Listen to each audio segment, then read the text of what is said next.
বাবার সাথে আমার রোজই কথা হয়। আর কথার মেইন টপিক, "আজকে কি রান্না করলে বাবা?" হাই, আমি মনীষা। জানো সেদিন বাবার সাথে কথা বলতে, বলতে জানতে পারলাম বাবা করেছে জল ঢালা ভাত। মানে ওই বাঙালি কথায় পান্তা ভাত। ব্যাস আমিও লোভ সামলাতে পারলাম না। আর বিকেল বেলায় ভাত করে সেটাকে জল ঢেলে রেখে দিলাম পরের দিন পান্তা খাবো বলে। জানো ঠিক এইভাবে যদি একটু লঙ্কা কুচি, ধনেপাতা, পেঁয়াজ কুচি আর দই আর সাথে একটু সামান্য সর্ষের তেল আর নুন দিয়ে যদি মেখে নাও না, পান্তা ভাতের স্বাদ কিন্তু দ্বিগুণ হয়ে যাবে। একবার বিশ্বাস করে কিন্তু খেয়ে অবশ্যই দেখো।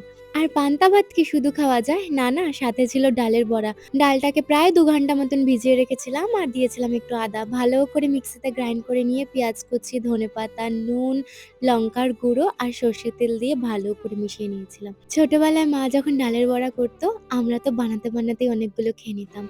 তাই জন্য হয়তো মা অনেকটা ডাল ভেজাতো জানো? মা আমাকে খুব একটা রান্না করতে দিত না। কিন্তু আমি বসে, বসে মায়ের পাশে রান্নাগুলো দেখতাম। তাই হয়তো আজকে রান্নাগুলো আমি বেশ ভালোই পারি। যাই হোক, সেদিনকে কিন্তু পান্তা ভাতের সাথে শুধু ডালের বড়া একা ছিল না। সাথে ছিল একটু আলু মাখা। নরমাল যেমন আলু মাখে, পেঁয়াজ, ধনেপাতা, কাঁচা লঙ্কা আর একটু সর্ষের তেল। এই পান্তা ভাতটা কিন্তু একটু ইউনিক ওয়েতে। টক দই আর ধনেপাতার জন্য স্বাদটা কিন্তু অনেকটা এনহ্যান্স হয়েছে।